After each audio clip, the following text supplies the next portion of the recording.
this guy with you. Alright, so on to volume 4. Who's excited? Oh my god. So, big thing everyone probably noticed. Since volume 1, the animation had of course been getting better and puzzle, but they switched engines to Maya, and oh my god, the background in particular benefited.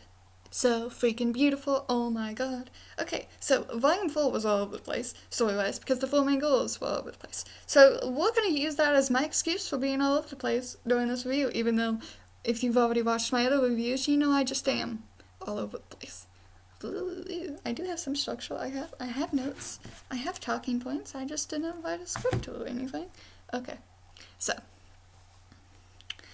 this is something RWBY has a lot of things you just won't notice unless you rewatch or you just pay attention, you know, during the food fight at the end when everyone gets thrown into the wall, when they fall down, it makes RWBY's little emblem right here. Did you know that? Did you know that John had something underneath his chest plate? Because I didn't know till volume 4 when we saw the bunny hoodie. Oh my god, it was so cute. Oh my god, it was so cute. Oh my god, it was so cute. It is probably one of my favorite comedy moments in RWBY. Oh my god, oh my god. Okay, so I'm gonna review this by going over each storyline. We're gonna go over Weiss's storyline first.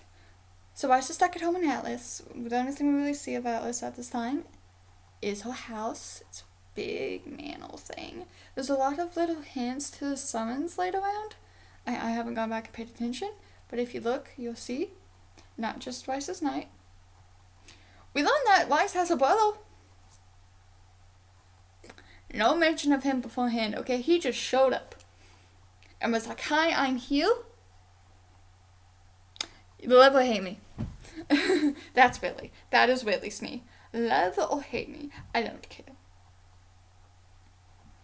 We finally meet the father. Ooh. We saw him for like half a second at the end of volume 3. But that's just, we just saw him. Straight up weasel. He's a weasel. He's just a weasel. I don't like him. I don't like him. I do love the fact that we got to see Weiss sing and show. Because the only other time we've seen her sing is in a trailer. I would love for them to do a thing. Like, Team RWBY's doing some covered up, and something's going on in the background, but the thing that's, like, distracting everybody is Weiss singing. I think that'd be cool. That's just, I like for them to use it as an advantage, as, like, a covert operation that they could do.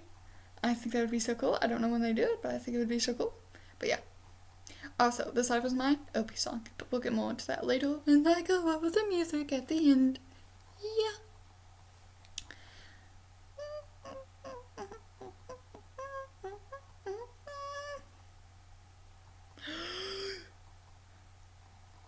Henry Marigold, aka Neptune 2.0, character. I love the painting of Beacon though, that was pretty. Also, we find out that Weiss can summon a Bulbatex, but we never see her use it. Come on, throw the Bulbatex at someone at some point, please. Just not, it's always the Knight or the Queen Lancel. Come on, give us the Bulbatex. I want to see it in actual action. I do. Also, Klein is a great butler, but I didn't watch RWBY Chibi. I'm not that big on that kind of comedy. So I had no idea who he was, and when I first saw him, he was doing his little 7 dwarf thing. Oh my god, he freaked the hell out of me. Oh my god. I was like, he's like changing his personality, and oh my god, what is this guy? He's creeping me out. And then I watched my little bunch reaction. I was like, oh, he's a guy. He's a thing, and he's cool. I probably shouldn't have freaked out that badly, but he freaked me out really badly. Oh my god. The first time. After the rewatch, he's fine. Also, we love Klein. He helped Weiss escape to go find Winter. And the only other big thing about Weiss's storyline is we start to see Ironwood's change, okay? Like, Onward Volume 2, he was still iffy on, like, when we first made him, I said this in my Volume 2 review. Do we trust him? Like, I wasn't sure if Oz and Glinda trusted him. And then we get Zoc, who obviously doesn't quite trust him. Like, trust is a recurring theme with him. And we kind of see a hint of his personality when he gets really stressed. He doesn't trust Leo. This is the first time we hear about the headmaster of... It's the first time we hear Leo's name. But we don't really know anything about him. But we finally realize he's Cowardly Lion and not Tyrion. Remember those theories? Who remember those theories? Oh God. Oh God. And he kind of starts to break down right in front of Jacques. I don't know why he's talking to Jacques about this. Because Winter's there? Because Winter was the minstrel? Also, can we get a side story about Winter and minstrel? That would be cool. But still, I don't know why he's talking to Jacques about this. Because why would you trust Jacques with any kind of information like this? Anywho. Also, he's like, we saw he went from clean shave to 5 o'clock shadow. It's like the first point of what's happening onward after the fall of Beacon. And it's like the first hints of it. And we see him, what he does, when his idea of getting a grip is. Which is taking complete control to a bit too much of an extreme. He has too much power in the council, and he's starting to abuse it. He is starting to abuse it when Lice leaves. This is important for later, but he is starting to abuse it. With the embargo, and with the no one in, no one out unless I say so. That's what's happening. And it's not good. It is not good. And it also sets up the main reason why Jacques... It's hurting Jacques' company. Jacques would do anything for his company, so that's why he's going to do things in Volume 7. Okay? Cool. Alright. Who's next? And we'll skip to Yang and recovering. Okay, so Yang is recovering from losing her arm, her little PTSD. Now, RWBY doesn't really go in too deep with this, which a lot of people complain about. I mean, if they were gonna go into it, I would have preferred them, like, interview people with PTSD. But, like, they did signs of, like, showing it fairly okay, I feel like. We see her reject the arm after she's gotten used to living without it. We see her having nightmares. Love the return of RWBY and Port. That scene was hilarious. Throwing a skirt. Oh my god. If there's a chibi episode of it, that might be the only one I will watch since the cookie episode, honestly. Someone tell me if there is. Oh god, I hope they do a spin-off for Stark, like just a volume something spin-off of Team Stark and Beacon. That's all I want. Really, truly. Oh my god. Cronus Goat, oh, could you imagine it? Is there fan art somewhere? I have never found any. Please let someone make some. Someone make fan art of Cronus Goat. I don't mean do it in the school uniform, please. Please. Okay. Someone who can draw, please. But it's this Stark that like get out and train with her dad. Jaya's best Stark, Jaya's greatest character. Bring Jai back into the show. Okay. Anyway, I like her talk with Ty. I think it's very good. I think it's a very good point. I liked it a lot. And then I like how she spray painted her arm. And how she went after RWBY. Which, talk about it later. But I like that. The way the timeline is, though, is it really throws off, the whole Yang's PTSD, and I think it's the way they structured the volumes. Because in volumes 1 and 2, we had like 3 little arcs each. And then there was mainly just 2. There were 3 arcs going on in volume 3-2, you could say. Like, we had the tournament arc, we had the pure arc, we had the Battle of Beacon arc. You could call it that, but it really just felt like the tournament and the Beacon arc. Volume 4 doesn't have that structure. I feel like if they had gone on that structure, it would not have been so all over the place. Like, they should go back to the volume arc structures. Like, they probably should have started. I think they started fine. And then episode 1 was fine, leave as is. And then volume 2, have it be all of Little Vice's arc.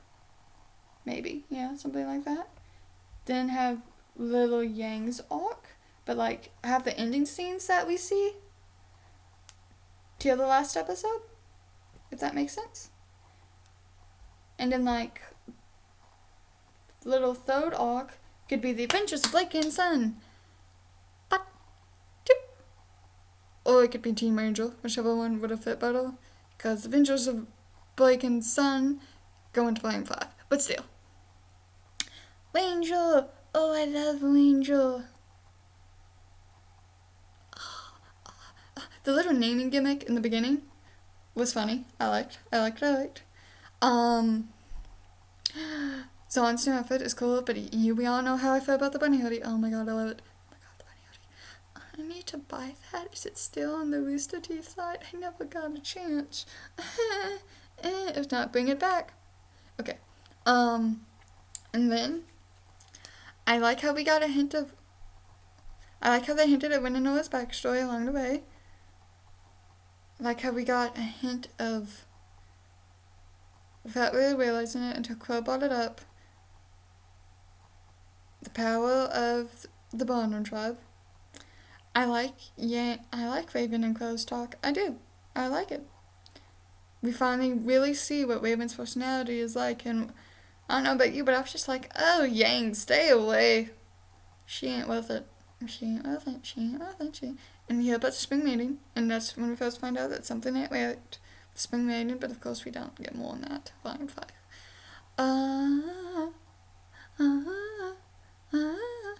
And I like how they kept going to cute little towns. But that was basically, also the map thing was pretty funny. It was a common theme, them losing the map. Alright, so that's the adventures of Team Angel before we get to main plot. We're going to come back to Angel. We're going to go to the adventures of Blake and Sun. So Blake is the coolest one and off. She ditches a bow. Hey. Sun followed. Sun. Why I love Sun! Oh my god. And Sun has taken over comedic relief in Jean's place, because Jean's not really in Jean's character arc doesn't really allow him to be comedic relief. And you know what? I was fine with this. I was perfectly fine. Because Neptune had always, Sun had always been kind of funny. Anyway. Menagerie is beautiful, and I love it. I love the fact that we got to see it. I wish we had been hinted at it more in the show. Also, the line, you could almost say I was born to it, is not enough to trip you off that Blake's family started the White Fang. Also, Blake is basically Princess of the Forest. Let's be honest. She is. I love Gia and Carly, and can we all talk about how hilarious it is? Eruption Fane's crush on Carly. Oh my god. Total sign up. Anywho. I like Blake's character growth in this. We meet Ilya in this volume. Sun being stabbed was pretty impressive. We find out the weakness of his semblance. He uses too many clones for too long, so his aura breaks. Something he needs to work on, I guess, but that's cool. It's cool. And I like how we find out Haven is next this way. Of course, we already knew this, but still. And it ties in that Blake will have to go to Haven at the end of the volume. Of course, we only get half of the story for what happens in Menagerie in Volume 4. Due to all the crazy structure that they did, trying to, tell all the stories at once, evenly, and it was kind of damaging. It was probably the main problem of volume 4, and it kind of made it a little boring, them doing this. Like, volume 4 is the most boring volume, I'm not gonna lie, but I still like it. Okay, so now we go back to, I should probably mention the villains, people we see at the very beginning. Oh my god, I've skipped them to this point. Well, yeah, they were boring. So we meet Sam, Tyrion, Watts, Hazel. We find out Cinder looks utterly fucked by the silver eyes. Holy shit. Inward and Mercury's reactions, I like. They're like, oh my god, what hell have we gotten ourselves into? We get a hint of Sam's main personality that she holds up, which is muddly vibes, which, let's be honest, that's probably the most terrifying thing about her. Your mother is angry at you, run away. Oh my god. Like, that's every kid's nightmare, is their mom being pissed. So Hazel, we find out, is doing stuff with White Fang. Watch is mitten and informative. English F, you know what I'm saying. And then Tyrion, instead of looking for the spring maiden, goes after RWBY. This comes in to the main part later in the show. He kicks Ranger's ass and Crow finally reveals himself. Oh my god. That fight was so freaking cool. And can we talk about how innocent little RWBY cut off Tyrion's tail? Like, I feel like that's something she wouldn't have done before then. But the second her uncle was injured, she did something like that. I think it's like the most characterization we get for her, other than like the dream she has with Jean, because of Jean's little training thing, that's heartbreaking, and I don't want to talk about it, but the scene was beautifully animated and heartbreaking. Yeah, anyway. Also, I would like Tyrion being interested in Jean to come back up at some point in time. Just a little bit. And then, the team finds out about all the matings and stuff. And then we find out about the 4 relics. Oh god, more things to worry about. Gods, and gods. The gods. Then the entire plot takes a terrifying tone as we find out Crow is poisoned and dying, and that's basically the finale's trying to get him to somewhere safe. We wanted to Kona Yui, and we find out wins and a little bit of Noah's backstory. And oh my god. Man, I like how his father was the more important one, due to his inspiration being Milan. But tragic. Absolutely tragic. His semblance is cool. I completely forgotten. We didn't even know what it was till then. Oh my god. I like how we knew Jean didn't have a semblance and his was the only one we cared about finding out. Completely forgetting we didn't know it. I forgot that I didn't even know what semblance was. Because of that, honestly. Dude. But I guess it makes sense we wouldn't have found out till then. I guess.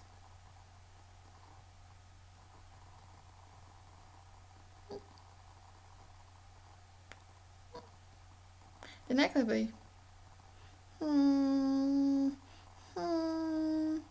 As far as OP Grim. You know what? The only cool OP Grim we ever really have gotten was the Wyvern. Was Kevin. Kevin's the only really cool one. I don't like the McAvee. I don't like the Leviathan. I don't like the Well. The only cool one was the Wyvern. He's the only one we've seen do little terrifyingly things. Just saying. Though I like them beating the Legacy. I like that they were able to save Crow. And I like Ruby's little. I do.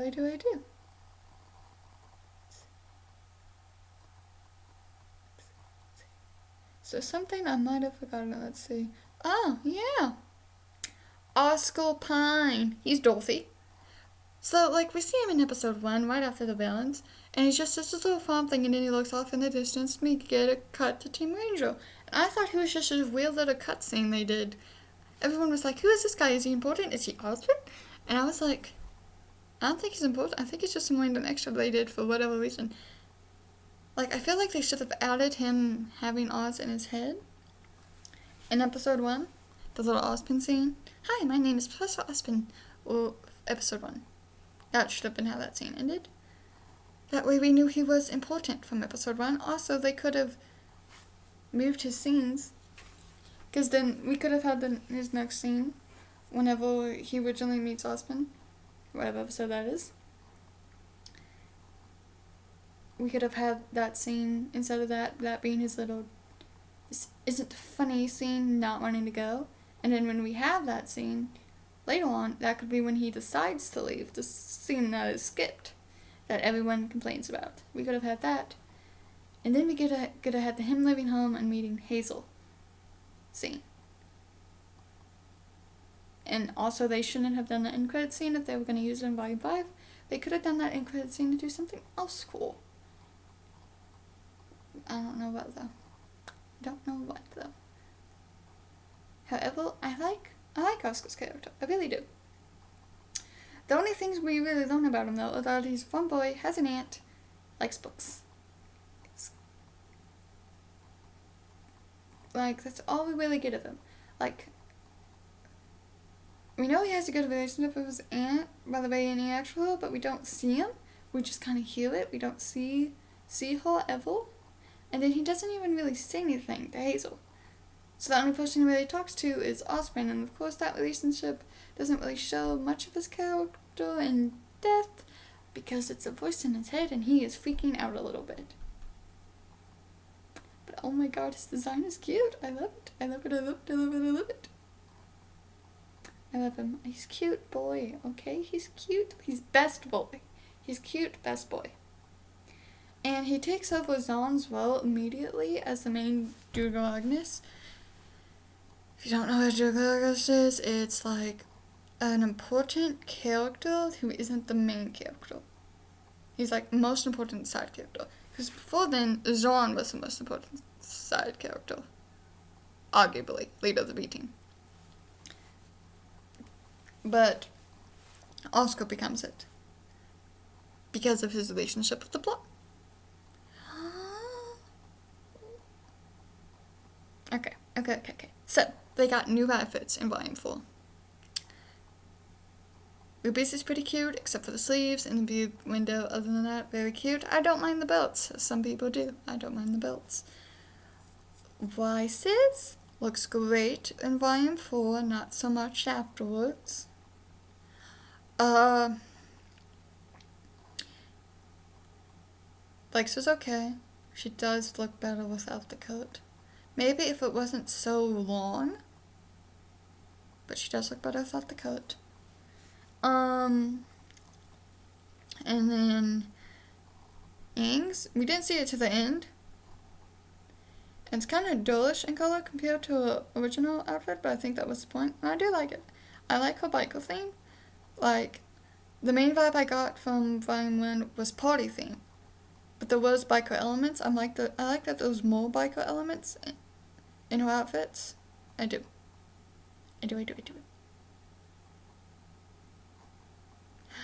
As always, I love the music. Volume 4.